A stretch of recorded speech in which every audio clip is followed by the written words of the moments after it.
Welcome to episode 33 of the Active Bariatric Nutrition Podcast. I'm your host, Kim Tirapelli, bariatric sports dietitian. Today, I want to dive into the world of protein powders and discuss the differences between them as well as the pros and cons of each. I get a lot of questions regarding which is best for bariatric athletes to use, as well as which are just a waste of my money.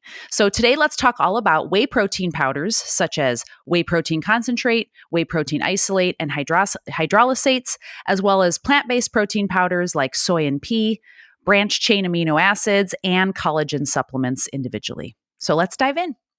So let's discuss some of the different protein powder options that are available and how they may be helpful for an active bariatric individual and what factors to consider in choosing one.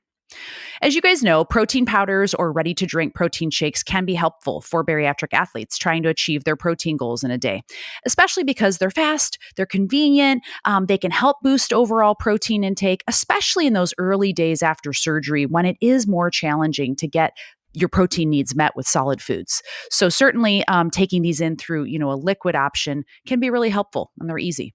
And also, as you move down the road and your protein needs increase, if you have goals of muscle gaining, for example, or you're doing endurance training and you're wanting to recover better, protein is going to play an important role. And so products such as these can be helpful, certainly, in those instances. So where things can get confusing, though, is on the source of protein. I know you guys have all seen the different options out there besides whey. There's, of course, soy, and there's egg, and there's pea, and there's, casein. It's like, what am I supposed to be taking? How much? Which ones are the best for me? So first thing to consider is the quality of the different protein sources and how they will help you with meeting your overall protein goals. Protein sources and their quality are graded by the PDCAA. I don't know if you guys have heard of these. The PDCAA stands for Protein Digestibility Corrected Amino Acid Score. And this score is from 0 to 100. And it gives us a picture as to which of these are the best sources of protein based on digestibility and amino acid profile. So high quality options will have high digestibility, meaning how fast they're absorbed and available to that amino acid pool so that your body can use those amino acids, for example, for muscle building, and high content of the essential amino acids. So essential amino acids mean it cannot be made by the body. So it has to be gotten from food, right? From your diet. There are 9 essential amino acids, 3 of which we see a lot in that muscle building discussion. The branched chain amino acids, and most specifically, leucine. And I'm going to talk more about that here.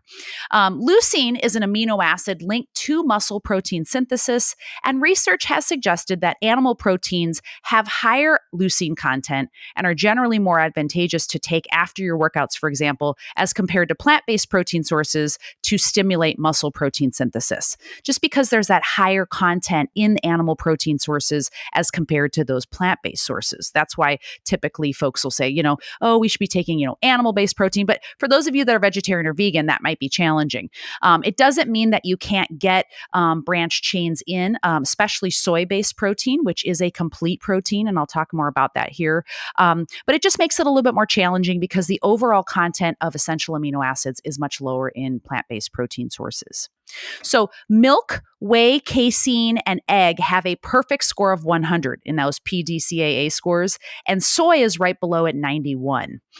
It's important to note that milk, whey, casein, egg, and soy are all complete proteins, so they have all of those 9 essential amino acids, and they do include those 3 branched chains, leucine, isoleucine, and valine. So let's talk a little bit more about some individual ones. Soy protein comes from the soybean. It's absorbed at a rate slower than whey protein, but faster than casein protein. And it can be a great option for vegetarians and vegans who want to stay away from those animal-based sources. Soy protein has been studied very well and has been used certainly in athletes and can be a good option for you if you're wanting to use it as a protein product. Egg protein comes from egg whites and is a complete protein as well. It's good for those who avoid dairy products specifically. It does digest slower as compared to whey protein, but it's still a really excellent high quality source. So egg protein sources are a great source. Pea protein, a plant-based protein, pea protein is an incomplete protein. It does not have all 9 essential amino acids, but it's still considered a good quality protein source and has a PDCA score of 89. So it is a good option still. It should still be combined with another protein like rice milk, nut milk, or nut butters to reach all 9 essential amino acids. Animal proteins, as I mentioned, generally have higher amounts of essential amino acids and the branch chains as compared to your plant-based protein sources. So if you have a specific goal of muscle gaining, these would be superior to plant-based sources just because they do have a higher amount. And so you don't have to take as much to get those branch chain for specifically leucine. And the amount that has been suggested to really stimulate muscle protein synthesis for leucine is 3 to 4 grams per meal. 3 grams for younger adults, 4 grams for older adults. But you can still build muscle on a vegetarian or vegan diet as long as you're eating a wide variety of plant-based proteins so that you get in all of those essential amino acids throughout the day. Now, let's talk a little bit more specifically about whey protein powders, because there are 3 different options that are out there. And I get this question quite a bit, which one of these, should I be taking? Does it matter? Is there one that's better? So just to give you a quick background, where does whey come from? Whey is derived from cow's milk. It does contain all 9 of the essential amino acids, so it is a complete protein.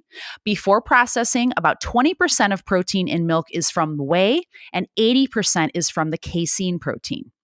Whey is a faster digested protein. Casein is slower digested. This just means that the amino acids from whey protein are available to the amino acid pool sooner and can therefore be used faster, for example, by muscle tissue.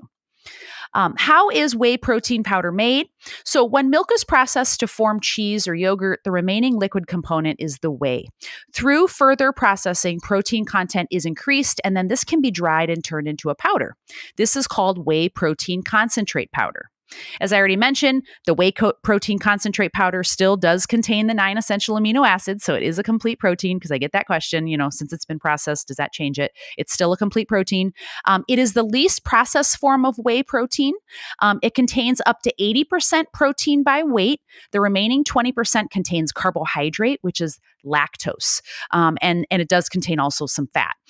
So some people with lactose intolerance can tolerate whey protein concentrate, some cannot. The best way to know what form of protein is in your whey is just to look on the ingredient label. The first ingredient will be the highest component of that product. And so if it says whey protein concentrate, then that's the product that's the amount that has the highest. It is the cheapest form of whey, so whey protein concentrate is definitely going to be the most affordable option for you. And so those are some of the pros and cons of whey protein concentrate powder. Now, I bet some of you have also heard of whey protein isolate. So let's talk about that. This powder can be further processed. So take your whey protein concentrate powder. It can be further processed to remove carbohydrates and fat. And then therefore we end up with a powder that is 90% protein by weight. And this is called whey protein isolate. So whey protein isolate has a higher concentration of protein per serving as compared to whey concentrate. It has about 23 grams per 100 calorie serving versus only 18 grams per 100 calorie serving of whey protein concentrate. It does have a lower carbohydrate content, so that includes lactose. So for those of you that are lactose intolerant, and you're like, hey, I've never found one that's worked, definitely take a look at whey protein isolate powders, because it can have up to 1 gram of lactose, which is very small amount, and it may be better for you and you may tolerate it better. It also has a lower fat content as well through processing. Now, whey protein isolate, I guess the con would be is that it's more expensive, just because it has more processing for it. There is that higher concentration of protein per serving, and so it is going to be a little bit more expensive. Now, the last whey protein powder option is called whey protein hydrolysate. Now, maybe you haven't heard of this before. Whey protein hydrolysate is a pre-digested protein, which means enzymes were added to break down the protein chains into small chains, so meaning di or tripeptide chains, so very small amino acid chains. And these can lead to even faster absorption. But to take note of, research has not shown it to be superior in its effects on muscle protein synthesis. And also, as a reminder, these protein hydrolysate powders are going to be the most expensive, again, because of that processing to make it broken down, the added enzymes. And so you're really paying a lot for that. And the research just really hasn't suggested that it has a superior effect on muscle protein synthesis as compared to, whey protein concentrate or isolate. So, if we're looking at it from that perspective, it may not be worth it for you when you can just take the other options and you still get that muscle protein synthesis happening. And let's talk now about casein protein. So just like whey, it is derived from milk. As I mentioned earlier, before processing, milk is made from 80% of casein and 20% of whey protein. Casein is also a complete protein. It does contain the branched chain amino acids that help with muscle building, but it has a slightly lower content of those branched chains as compared to whey protein. As I mentioned earlier too, casein is digested slower, but it provides your body with a slow, steady release of amino acids into the bloodstream. So of course, it's been suggested that because casein does have that slower, longer release of amino acids into the bloodstream, people have thought, well, then I should take casein before bed. But more recent research has suggested that the most important factor for muscle protein synthesis, you guys, is your total amount of protein in a day. Okay. Just taking casein at night doesn't mean you're going to have any more protein, synthesis as compared to someone who's just taking more throughout the day and reaching their goal. So remember that the most important factor is reaching your overall protein goal for muscle building. Now, if casein protein fits into your overall intake and you want to take it at night, certainly it can be helpful. It can certainly help raise your overall protein intake in a day. And of course, it does have that benefit of releasing that protein slower into the bloodstream throughout the evening while you're sleeping and fasting. So that can be helpful. But again, I just want to reiterate, more important, guys, is you have to take an adequate protein for muscle building. Okay. And just taking a casein supplement right before bed isn't going to solve your issues if you're not taking overall enough protein in the day for muscle building. Okay. Now, let's jump into that big elephant in the room that people have, always talked about and debated. These last two I'm going to jump into right now. Branched chain amino acid supplements, or BCAAs, as well as collagen peptides. Let's talk about these. So these have been all the rage for really the last, I don't know, I would say BCAAs, I think, have been on the scene for, I don't know, probably the last decade or more. Because I remember back when I was in college and training for a half marathon, as well as my full marathon, I was starting to hear about BCAAs and seeing them sold at supplement stores. So what are BCAAs? As I mentioned them earlier, they're branched chain amino acids. There are 3 branched chain amino acids: leucine, isoleucine, and valine. They are essential amino acids, meaning your body does not make these, so you have to get them in from food. Now, research again has suggested that leucine at 3 to 4 grams per meal has been linked to muscle protein synthesis, as well as preventing muscle protein breakdown. So leucine really gets the most attention, although the other branched chains are very important for overall protein synthesis and maintenance. So they're important as well. Leucine, though, has been the one that's been most studied and linked to building muscle in the body.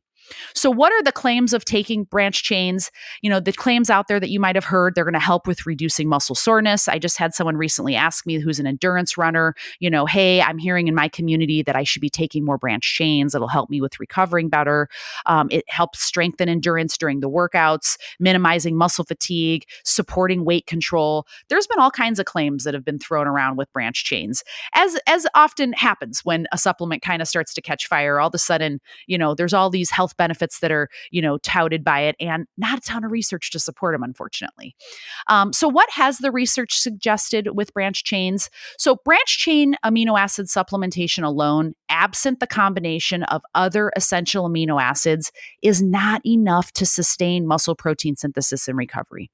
More important for muscle protein synthesis is meeting your overall protein goal. Again, I'll reiterate that. I sound like a, broken record, but I just want to make sure you guys hear that, because guys, these are expensive supplements. These branched chains, I mean, I've seen them at the stores around me. They're like $80 for a big, container of them.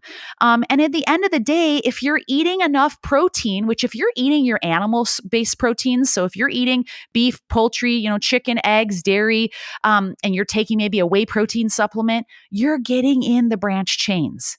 Taking an additional 5 gram from these, expensive supplements, you're like throwing water on someone that's in a pool, right? You already are meeting in them through your dietary intake. So really supplementing with just these 3 specifically isn't going to be much more help. Okay. So, in addition, a recent systematic review by Macron and Zanella concluded performance, strength, and muscle mass seems not affected by branched chain amino acid supplementation. So, in a nutshell, if you're asking my opinion, and I'm sure for those of you that have already messaged me about branched chains, you hearing this answer again, I'm just going to say to you, hey, are you doing a great job on getting your protein, in throughout the day? Are you eating animal-based proteins? Or if you're doing plant-based proteins, are you eating a variety of them? Do you maybe supplement with a whey protein product? Because guess what? You're getting your branched chains already. And supplementing with a separate amount each day is not really going to be helpful for you. So I hope that's not throwing, water on the party there, but I just wanted to make sure that we clarify that because again, the whole purpose of this podcast is to provide science-backed information to you. And I know that, once you've had your surgery and you're losing weight and you're, starting all these new exercise goals, you go to a store and they're pushing all these products and it's like, oh my gosh, are they worth it? And to be honest, again, branch chain in particular, get it from your diet, guys. Don't spend $80 to $100 on a tub where you can just get this, from your diet. All right, that brings me to collagen peptides, another really commonly asked about supplement that's out there. So what is collagen? Collagen is the most plentiful protein in the body. It is a structural protein and provides support and strength to skin, muscle, bones, joints, and connective tissue. Your body does make collagen from the amino acids found in protein-rich foods in your diet. Collagen synthesis does require vitamin C as well. Zinc and copper play a role too, but vitamin C is really important for collagen synthesis. So you do need to have vitamin C in your diet as well. Some factors, collagen does decrease as we age. Other factors that can decrease collagen synthesis also are exposure to sun, alcohol, smoking. And so that also lack of exercise can also decrease collagen synthesis over time. Here's the issue with collagen supplementation though. So I'll get questions, hey, Kim, I'm using collagen as my protein supplement. And I'm like, this is why I don't recommend it. So collagen is not a complete protein. So remember earlier we were talking about the 9 essential amino acids and that like whey, casein, milk, eggs, soy, they are a complete protein because they have all 9 essential amino acids, especially those 3 branched chains, which are really important for muscle building. Collagen is not a complete protein. It does not have all of the essential amino acids. It does not have tryptophan, and it's low in methionine. The main amino acids that are found in collagen are proline, glycine, and hydroxyproline.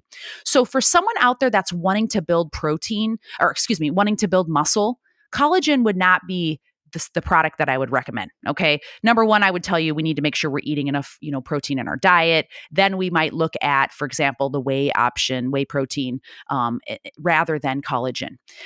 So you don't want to take it as your main protein supplement. Okay.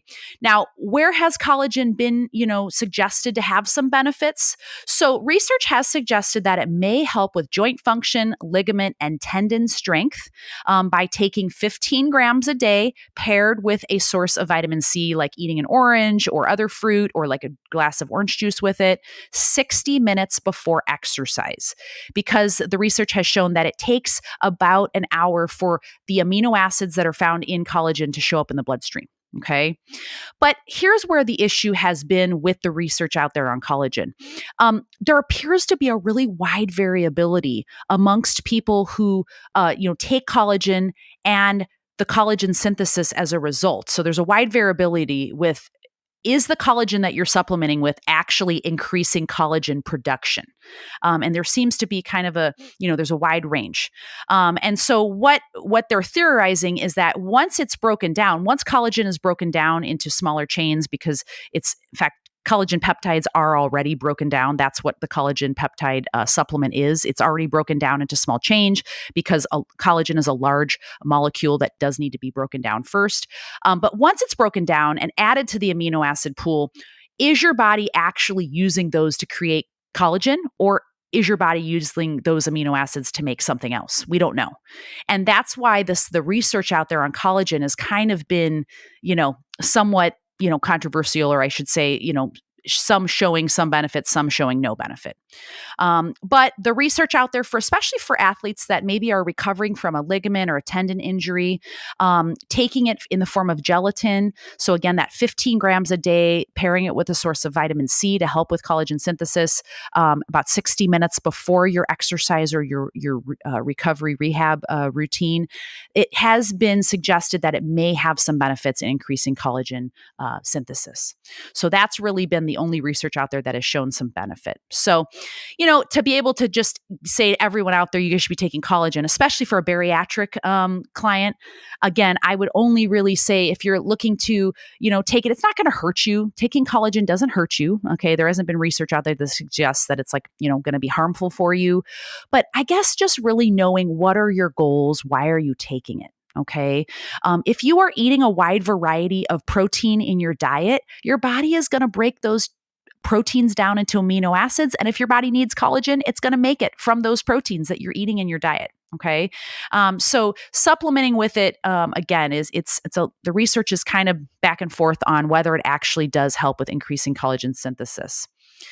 So in summary, when you're looking at your protein products that are out there, you guys, I would say you want to consider the source and the quality. What is your goal? If your goal is muscle building, I would probably stick to more of those complete proteins. So your animal-based proteins would be number one if you can. So your whey, whether that's your dairy, meaning whey or casein, egg protein is great. You can do soy and pea, that's fine, but you just need to make sure again that you're taking in a wide variety of other plant-based proteins, especially for the pea. Soy is a complete protein, so that is helpful, but it is lower in your overall essential amino acids, including leucine. So again, just knowing kind of what your goal is going to help you to determine, which protein product is best for you. Also, for those of you that are recovering from a ligament or a tendon injury, collagen may be beneficial for you, certainly. And so collagen may play a role in that, situation for someone that's an active bariatric client. So, but, when I get the question of does collagen count as my protein? I always just say, look, collagen is contributing some amino acids. It's not a complete protein. So again, I wouldn't want it to be your main source of protein, but it is contributing some amino acids. It is contributing calories. And so do I count it in my day? Yeah, I count it. If someone asks me, should I count it? I'm like, yeah, it's fine to count. But again, it shouldn't be your main source of protein. Okay. Your main source should be coming from those animal-based proteins or soy-based or a wide variety of plant-based proteins so that we know we're getting in all the essential amino acids. And as we said, collagen is not a complete protein. So that's where, there's some, debate on whether we count it or not. It's providing you calories and energy. So I count it. Okay. So hopefully that answers that question. Also, when you're looking at supplements, guys, look at the labels to see, what is the first ingredient? What else is added to these protein products? I do have some bariatric athletes who are real insensitive to like sugar alcohols and things like that. Sometimes some of the products, especially the ready to drinks, in order to add flavoring can add some sugar alcohols. And for some people, they just don't digest it well. So make sure you look at your labels, your ingredient list. Also, I'll just highlight too, I see a lot of protein products out there now that have like creatine added and beta alanine and other, ergogenic aids, caffeine, things like that. I'm going to be honest with you. If you're looking to supplement with creatine, I would not do it in a combination with a protein product, meaning the product that has all the things thrown into one. If you want to supplement with creatine, I would supplement with creatine monohydrate individually. Because a lot of times what you'll find is that when you actually look at the labels for protein products that have other ergogenic aids added, the amount of those separate individual ergogenic aids are in low levels, and they're not going to help you.